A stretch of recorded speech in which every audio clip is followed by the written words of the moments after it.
Hey everybody, this is Flo from KMS Reviews. And in this episode of the Quick Shots, I'm joined by the Vancouver-based duo Don and Rami, better known as Asterous, a project with a unique signature sound you won't find anywhere else, guaranteed. Hi guys, nice to meet you. Hello, thank Hello. you for having us. So first, I want to know, check this out.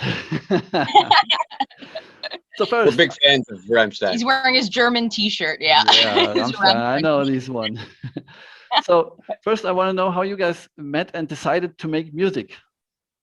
Yeah, we met through music, actually. I was taking some guitar lessons from Dawn here.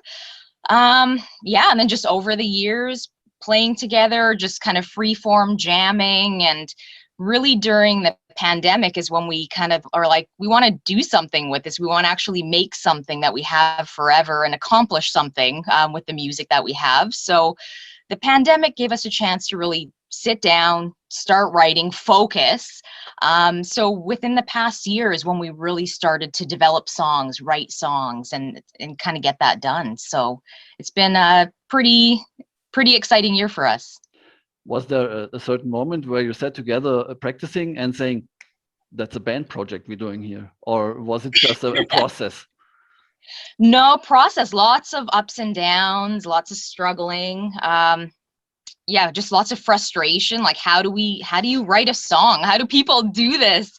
So it was a lot of just, and really like getting the software was a big deal. So being forced to stay at home, learning how to use the computer properly, learning how to record ourselves at home properly. That's when the songs really started to take shape, and we kind of figured out like sort of how to do things. And so a lot of the writing was kind of separate, actually.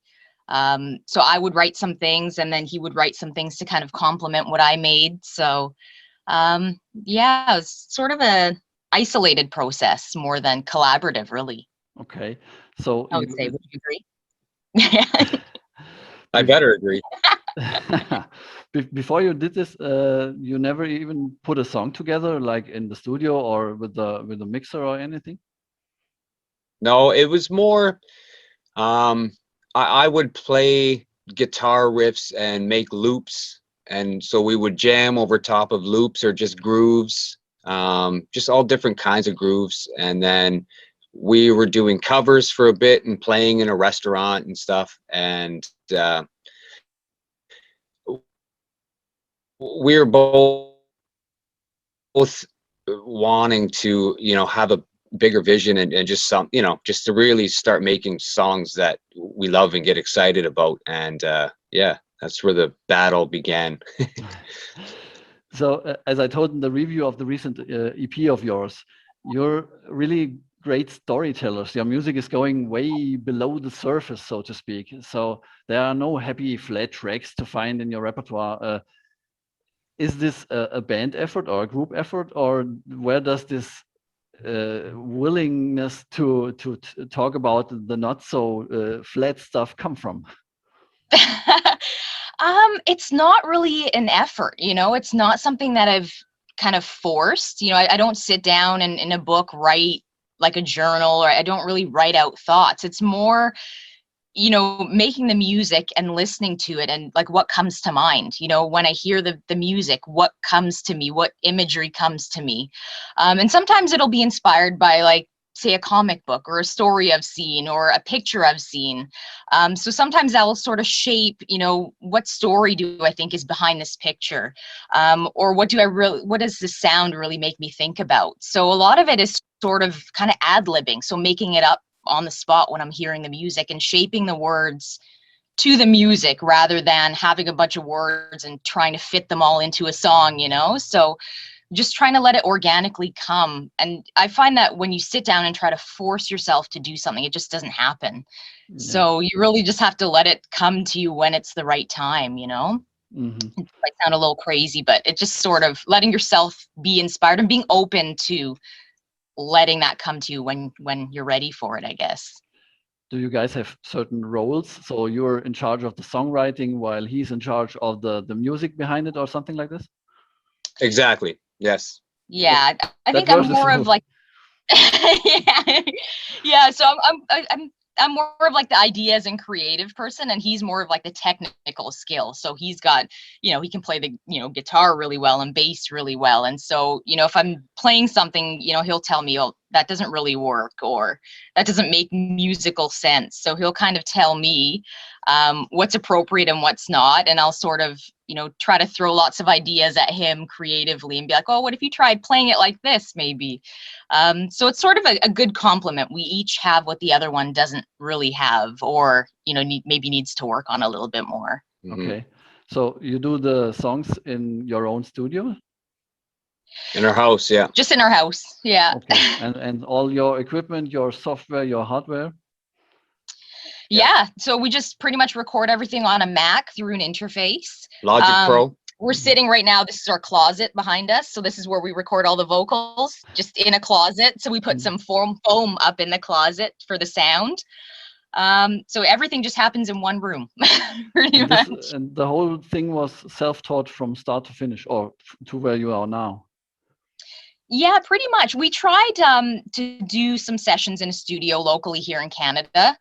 It wasn't the right fit for us, I think. It's kind of hard on the spot, because studio time you're paying, we're paying by the hour with the studio. Yeah. So you feel all that pressure come onto you, like, oh, we have to get this done. And you don't really have time to explore and be like, well, what if we try to do it this way? Or it's really not working. You have to go in there, get it recorded, because everything is money, money, money. So at home, you have more time. Like you can re-record things like 50 times if you don't like it, and experiment multiple times. So, but this can also be a negative thing, because you never get finished this way. Yes. Yeah. Eventually you have to be like, no, I'm pulling the plug on this. Well, sometimes you just have to walk away, right? Like if it's not happening, you're trying to force yourself. It's like, it's just not coming. It doesn't sound right. There's been so many times where we just get so mad, and it's like, okay, let's just walk away. We'll come back tomorrow, or, try it another day, or in another month or so, we'll work on it again. Yeah. So I recently reviewed the Asterous EP, and I normally don't do the EP reviews because they take a lot of time and the thinking process to just get into the scene, because there are several aspects to keep in mind. The whole EP is one big storybook for me, or was for me at least. So as you told before, that some of your inspiration just comes to you when, I don't know, everyday situations or comic book or anything. Can you give us background information about how this EP came to life? Yeah, what would you say? Background information, like. That's a hard one. It started really small. Like she was really shy when we first got together. So it was just guitar and piano kind of playing. And I really wanted to encourage us to sing so we could get out in public and play other stuff. But through the process of learning covers, it gave us musical shaping and confidence, maybe a bit more. Influence, and just working on music that wasn't necessarily our own, but through the process of that, with my history and all the different styles I've played and what she just got a vision. She just kind of she ordered a little keyboard, a MIDI keyboard that helped her layer and just manipulate sound better.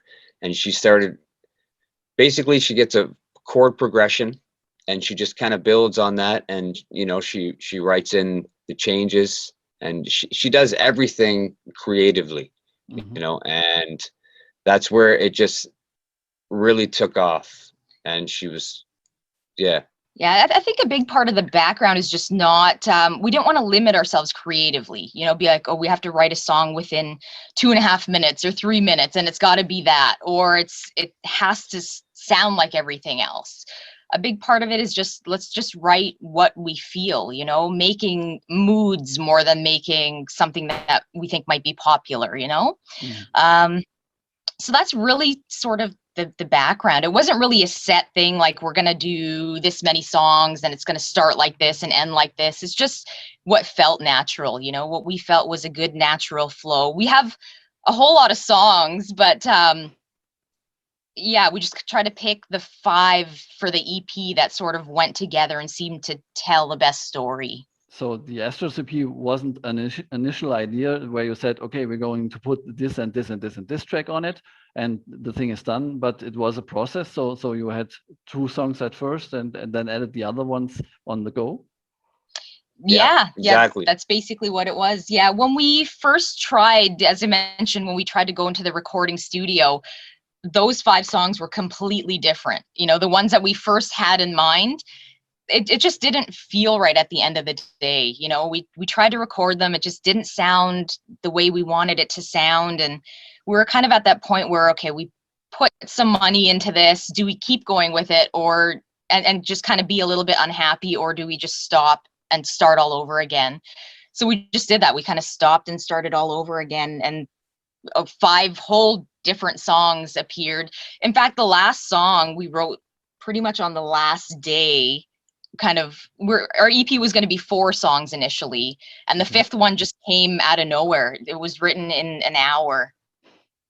It just, I don't know where it came from. It was just just going through some things and Going through life, you know. yeah, just going through life and the ups and downs, and I'm like, it just kind of came out of nowhere, and I'm like, I think this is a good last song for the EP. It just seems to really round it out and finish it off, I think. Wow, because the way I heard it first, it was a complete story to me that I thought was planned beforehand. So these single tracks really blended into each other really well from start to finish. So that's kind of new to me. I thought this will be a whole project and not single tracks. Yeah, not quite, but it sort of does have an underlying concept almost. Maybe because they're sort of inspired by, you know, just moods and themes almost. I think that's why maybe they fit together so well, right? I'm not sure, but Like that's my guess. bands like Pink Floyd, The Wall, and you know, like just these masters of creation, you know, Rammstein, and you know, just they give us the vision that you know, the art is unlimited or limitless, you know, and that's really what you have to tell yourself, because you can get into the state of mind where, oh, it's been done a million times. We've been, you know, North America's been writing music for 700 years, and you know, there's only 12 semitones. That, you know, it's unlimited what you can do when you're playing as honest as you can, and you're challenging each other, and you know, like we said, her weakness is my strength, and vice versa. So yeah, you complete each other in the process. Yeah.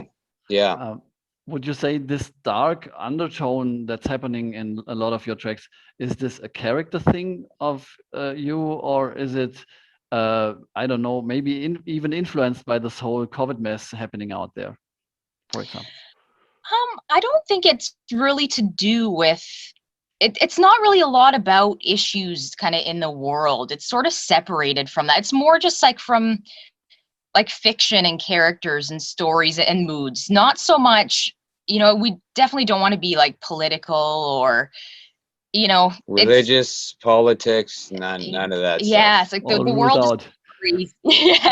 It's music. It's Yeah. music, and that's it. Yeah, I'd rather write it from like a hero or a villain perspective where it's just complete craziness Yeah. versus the world where it's just, you know, if you think too much about the world, it gets easy to get down or just we don't want to get wrapped up in that. It's nicer to stay in a fantasy land almost, you know? So, yeah, The so that's stories kind of. are way better there anyway. Exactly. Yes. It's nice to be transported somewhere else, you know, whether you're listening to music. Like, I mean, there's a place for political songs and movements and change, but you know, for me, I like trying to think like, you know, maybe what would a villain, like, how do I feel if I'm trying to be like evil, or how would I feel if I'm trying to, you know, maybe a hero that's had a bad day, you know, like Yeah. This more kind of simple concepts rather than big global concepts, because it's just that's just too big, I think, to think about for me. Well, people live every day, so I mean, it's the everyday living that we deal with every day, right? Relationships and so. It's the same with going into the cinema to watch a movie. You're not watching a movie where you get a stream of your life, but you want to be taken somewhere else. So An the same. escape, yeah. Yeah. Yes, for sure. So with the EP out there, what's next for you guys? Are there any projects in the making? Yeah, well, we just released the second video, actually. So we released Heroes, so that's on YouTube and on our Instagram page. So that was a couple weeks ago, and today we just released Murder the Machine, the video for that. It's sort of a continuation from Heroes, so the same character. It's an animated kind of video that goes along with it. And then we're thinking singles after this point. So it's kind of hard to know if, our album's the way to go, or singles the way to go, or EP's the way to go. What's the best way to release music nowadays, right? Especially with the pandemic and everything being so online and not being able to play live shows right now. It's hard to know what the best way to release things is, but I think we're thinking singles at this point. Don, you mentioned that you played live before the whole COVID mess happened. Are you planning to go on tour, so to speak, after the bars are open again? Yes, I mean, that's the dream. It's gonna take some how would you say like planning, I think. Planning and some sort of sponsorship maybe, or we'd really like to have our show equal to what our music is potentially. Like, so, we want a big show. Again, Rammstein is another influence for that. There's nobody better than a big show. Putting up shows. That would be the dream if you could have that kind of show right away. But we probably have to start maybe a little smaller. But maybe try to bring some creativity to make it an entertaining show, even though we're still kind of a small act, right? But the plan is to go on stage as soon as it's possible again. Yeah, for sure. Yeah. All right, guys. So thank you very much for being on the show tonight. And guys, if you want to know more about the Vancouver-based duo Asterous, please make sure to check out the links down below this blog post or in the description of the video. That's it for tonight. All I have to say is be safe, and we're going to see us in the next episode of the Quick Shots. Bye. Thank you.